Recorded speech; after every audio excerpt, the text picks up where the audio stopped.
தவறுதான். எங்கட பார்வையில பெரிய விளங்குது. ஆனா ரசூலுல்லாஹ் சொல்லக்கூடியது நாங்க சின்னதா நினைக்கிறோம் சொல்லணும். நாங்க சின்னதா நினைக்கிறோமே, இதை ரசூலுல்லாஹ் பெரிய சொல்ல பார்க்கலாம். அதான் முக்கியம். சொன்னார்கள் ஸல்லல்லாஹு அலைஹி வஸல்லம், யதகல்லபு ஃபீ புர்தத்தின் வல்லஹா. இவர் நான் இப்ப நரகத்தை எதிர்மா கண்டேன், நெருப்புல உருண்டு நீர் பிறண்டு நீர் நரகத்தில் வெந்து கொண்டிருக்கிறார் ஸல்லல்லாஹு அலைஹி வஸல்லம். காரணம் ஃபீ புர்தத்தின் வல்லஹா. புர்தா சின்னொரு புடவை, சின்னொரு துணி. இது இவர் என்ன தன்மை செஞ்சிருக்கிறாரு, இவருக்கு சொந்தமில்லை, யாரோ ஒருத்தர் சொந்தமானது. அதை இவர் அவர் அபகரித்திருக்கிறார், அனுமதி இல்லாம பறித்திருக்கிறார். எப்படியோ அவர் அனுமதி கிடைக்காம இவர் தனக்கு சொந்தமானார். உலகத்தில் இன்றைக்கு கோடிக்கணக்கான பொறுமதியான சொத்துக்கள் எல்லாம் அபகரிக்கப்படுகிறது. பொய்யான எழுத்து, பொய்யான சாட்சி, பொய்யான சத்தியம் எல்லாம் கொண்டு போய் சமர்ப்பிச்சு யாரோ ஒருத்தர் சொந்தமான காணி யாரோ ஒரு பேர் கோடுகள்ல வழக்கு வம்புகள்ல மக்கள் என்ன செய்யறாங்கன்னா, தனக்கு இல்லாட்டி விரும்பல தெரியும். ஆனா இவர் தனக்காக ஆக்குறதுக்காக வேண்டி 5 லட்சம் செலவழிக்கிறார். இவரை இல்லன்னு தெரியும், இவரை இல்லன்னு தெரியும். உண்மையிலே சொந்தக்காரர் இருக்கிறாரே, அவர்கிட்ட இவரை போல பொய் சொல்ற புத்தி இல்லை, ஏமாத்த தெரியாது. ஏமாந்து பழக்கமே தவிர ஏமாத்த பழக்கம் இல்லை. இப்ப இவர் ஐடியா என்னன்னா, இவர் இந்த 50 லட்சம் ரூபாய் பொறுமதியான காணி இருக்காது, இத்தனை ஏக்கர் இவருக்காக இவர் திட்டம் போடுறார். டாக்குமெண்ட் தயாரிக்கிறார், லாசிமாத், அரபு சொல்ற லாசிமாத், தேவையானதெல்லாம் தயாரிக்கிறார், சமர்ப்பிக்கணும். அதாவது கண்டால் பொய்ப்பிக்க இயலாத அளவுக்கு உண்மையாகும். உள்ளதெல்லாம் இல்லையாச்சு, எப்படி எப்படி எல்லாம் சுத்தமாக்குறது வழி இருக்குதோ அந்த முறையெல்லாம் கையாளுறாங்க. ஆயிரக்கணக்கான பொய் வரட்டும், இந்த கவனம், 1000 பொய் வரட்டும் பரவாயில்லை, இந்த காணி தோல்வி. இவர் ஆட்சி சேர்க்கிறார்.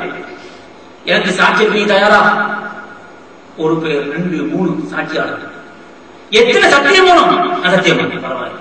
குர்ஆன் மேல சத்தியம் பண்ணோம், மேலும் பள்ளிக்குள்ள சத்தியம் பண்ணோம், மேலும் எனக்கு அந்த பிரச்சனை இல்லை. எனக்கு தேவை காணி. ஏன்னா இவர் நிரந்தரமா உலக வாழ்வார்.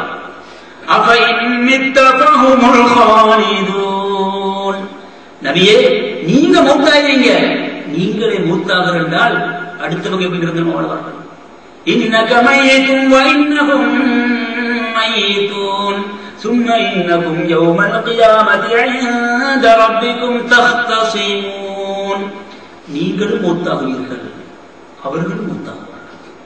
எல்லாரும் மூத்தானதுக்கு பின்னால எல்லோரும் எழுப்பப்பட்ட பிறகு கேள்வி கணக்கு சமர்ப்பிக்கப்பட வேண்டும். அல்லாஹ் இந்த மூத்த பத்தி ஞாபகப்படுத்துறாரு. சரி, இவர் என்ன செய்ய பார்க்கிறாரு? நிரந்தரமா வாழ பார்க்கிறார். இப்ப இவர் எல்லா விதமான டாக்குமெண்ட் தயாரிச்சு பொய் சத்தியத்துக்கு எல்லாம் ரெடியாகி பொய்யான சாட்சி எல்லாம் நிரூபித்து தனக்காக முடிக்கிறார். கண்ணியமான சகோதர பெரியார்களே, அப்ப இவர் நோக்கம் என்னன்னா, இந்த உலகத்துல நன்மையை வாழ்த்துவோம். இப்ப இதே நேரம் அந்த 50 லட்சம் பொறுமாதியான உண்மையான சொந்தக்காரர் இருக்கிறாரே, அவர்கிட்ட ஒரு ஒப்பினான், இவர் 10 ஒப்பினார். இவர் பொறுப்பிதான் செஞ்சாரு, இவருக்கு எத்தனை ஒண்ணுமோ அத்தனை. ஆனா இவருக்கு பொய் சொல்லி பழக்கம் இல்லை, இவர் கொண்டதான் ஒரு உண்மையான சமர்ப்பிக்க போனால் எடுபடாது. இவர் 5 லட்சம் செலவழிக்கிறாரு. அவர் கஷ்டப்பட்டு நிர்பந்திக்கப்பட்ட நிலையில் தண்ட சொந்த உண்மையான சொத்தை கணக்கு எடுக்கிறதுக்கு இவர் 5 லட்சம் செலவழிக்கிறார். இவர் லோயரை பிடிக்கிறார், இவர் லோயரை பிடிக்கிறார். இவன் பொய்ய சொல்றான், உண்மையான போன உண்மையை சொன்னா எடுபடுகிறார். ஏன்னா இந்த சாட்சிகள் கூட, சத்தியம் கூட, இவனுடைய அத்தாட்சிகள் கூட, வெளிப்படையான அத்தாட்சியை வச்சு முடிவு இவருக்கு காணும். சந்தோஷம் போறாரு, இவர் நினைக்கிறார் உலகத்துல வாழ போறோம், தொடர்ந்து வாழ போறோம் நினைக்கிறார். கண்ணியமான சகோதர பெரியார்களே, என்ன நடந்து இருப்பாருங்க, 50 லட்சம் ரூபாய் பொறுமதியான காணி சொந்தமாக்குறதுக்கு 5 லட்சம் செலவழிச்சார். இவருக்கு எத்தனை லட்சம் கிடைச்சது? 45 லட்சம் கிடைச்சது. ஏற்கனவே 50 லட்சம் பொறுமதியா இருந்த காணிக்காரர் இருக்கிறாரே, அவருக்கு இந்த இருந்த காணி இல்லாம போயிட்டது. அதே நேரம் 5 லட்சம் மேலும் செலவாயிடுச்சு. இப்ப எவ்வளவு போயிடுச்சு? 55 லட்சம் போயிடுச்சு. கியாமத்துடைய நாளையில அல்லாஹ் ஜல்ல ஷானஹு வ தஆலா இந்த 2 பேரையும் வச்சு, நீ மிச்ச நல்ல உலகத்தை பெரிய பெரிய பில்டிங்ல வாழ்ந்த சொர்க்கமா சொல்லுவானா? ஸல்லல்லாஹு அலைஹி வஸல்லம் ஹதீஸ் பாருங்க. இந்த 2 பேர் வருவாங்க. ஸல்லல்லாஹு அலைஹி வஸல்லம் 2 பேர் வருவார்கள். உலகத்துல ஒருத்தர் ஒருத்தருக்கு செஞ்ச அநியாயத்துல ஒரு கொம்பு வித்தியாசம் இருந்தார். ஒரு கொம்பு உதாரணத்துக்கு, ஒரு ஆட்டுக்கு கொம்பு இருக்கிற இன்னொரு ஆட்டு கொம்பு இல்லை.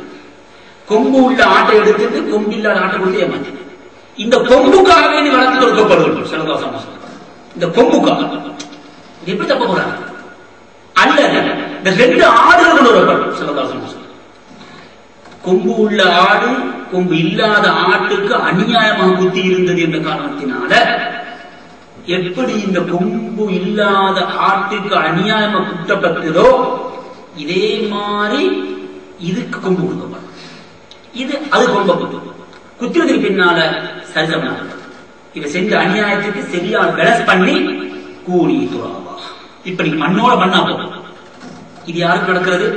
ஆட்டுக்கும் மாட்டுக்கும் ஒட்டகத்துக்கும் நடக்கும். அது மிருகங்களுக்கு நடக்கும், மீன்களுக்கு நடக்கும். அநியாயம் செஞ்சிருந்தா ஏன் மண்ணோட மண்ணா போகும்? இந்த நேரத்துல தான் காபிர்கள் சொல்றார், நானும் மண்ணோட மண்ணா போகலாம். பாவினா சொல்லுவார், நானும் மண்ணோட மண்ணா ஆயிடப்படாதா? நானும் மிருகம் இருந்தது நல்லமே, இந்த மீனா இருந்திருந்தா நல்லமே, இந்த ஆடா பிறந்திருந்தா நல்லமே, கோழியா பிறந்திருந்தா நல்லமே, உலகத்திலே நான் முடிஞ்சிருப்பேன். அது அப்படி நான் குற்றம் செஞ்சிருந்தாங்க மண்ணோட மண்ணா போவோமே இப்படி சொல்லுவார். இது நடக்கும். மனிதனை அல்ல மண்ணோட மண்ணா எழுது. நீ செஞ்ச அநியாயத்துக்குள்ள முழுமையான கூலி இன்று நீ பெற்றுக் கொள்வாய். وَنَضَعُ الْمَوَازِينَ الْقِسْطَ لِيَوْمِ الْقِيَامَةِ فَلَا تُظْلَمُ نَفْسٌ شَيْئًا.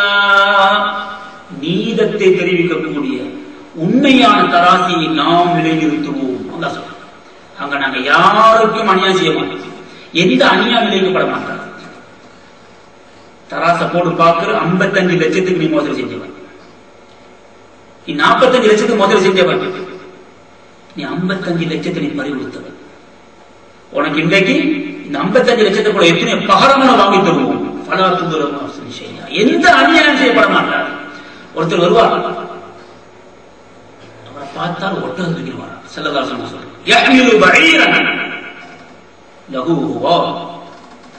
ஒட்டக தூக்கிடுவார். பெரிய ஒட்டக தூக்கிடுமா?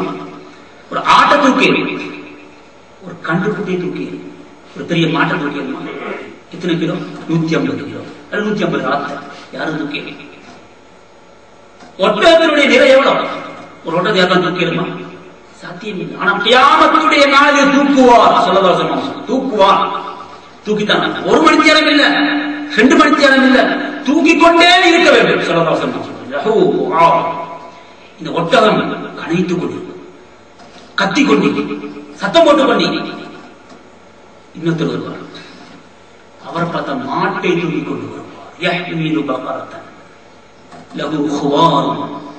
அந்த மாடு கத்திக் கொண்டு சொல்லதாசன் சொல்ற. கொஞ்ச நேரம் போகுது, இன்னொருத்தர் வருவார். ஒரு ஆட்டை தூக்கிக் கொண்டு வருவார்.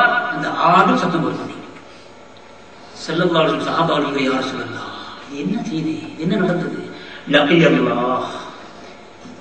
லகியல்லாஹ், அல்லாஹ்வை இவர் சந்திப்பார். யஹ்மிலு பஹீரன் லஹு ருவாவும் யஹ்மிலு பகரத்தன் லஹு ஹுவாவும் யஹ்மிலு ஷாத்தன் லஹு தைஅன். இந்த 3 நபர்கள் கொண்டு வரப்படுவார்கள். எதுக்காக தெரியுமா? உலகத்துல வாழ்ற நேரத்துல இவர் இந்த ஒட்டகத்தை உலகத்திற்கு எடுத்திருந்தார். யாரோ ஒருத்தர் ஒட்டகத்தை தன்னை ஒட்டகம் சொல்லிக் கொண்டிருந்தார். இன்றைக்கு எடுத்துக்கணும் ஒட்டகம். எந்த ஒட்டகத்தை எடுத்தார்? தூக்கு. 1 நாள் 2 நாள் இல்ல, கியாமத்துடைய நாள். எவ்வளவு நாள்? சுப்ஹானல்லாஹ். தூக்கிடுமா? தூக்கவே இல்லை. மஸ்ததா தூக்க ஏல தூக்கு. ஸல்லல்லாஹு அலைஹி வஸல்லம் தூக்குவார். தூக்கித்தான். இதே போல அடுத்தவருக்கு சொந்தமான மாட்டை எடுத்திருந்தார் இவர், அதனால மாட்டை தூக்குவார். அடுத்தவருக்கு சொந்தமாக ஆட்ட தண்டை ஆடுன்னு சொன்னார், தூக்கு கியாமத்துடைய நாளை. ஸல்லல்லாஹு அலைஹி வஸல்லம் சொல்லி காட்ட எதுக்கு தெரியுமா? சொல்லிட்டு சொன்ன ரஃபாயதை கை அப்படியே வஸ்து இப்படி வஸ்து ஹதீஸ்ல வருது. எந்த வஸ்தினாங்க என்றால் பயாவு இபுலை, கக்கத்தினுடைய வெள்ள அப்படி விழுந்து சஹாபா. யா அல்லாஹ் அப்படி சொன்ன. அல்லாஹும்ம ஷஹத், அல்லாஹும்ம ஷஹத், அல்லாஹும்ம ஷஹத். யா அல்லாஹ் நீ சாட்சியாயிரு, நான் செய்தி சொல்லிட்டேன். இந்த சஹாபாக்களுக்கு, இந்த மக்களுக்கு, இந்த உலகம் அறிய மக்களுக்காக இந்த விஷயத்தை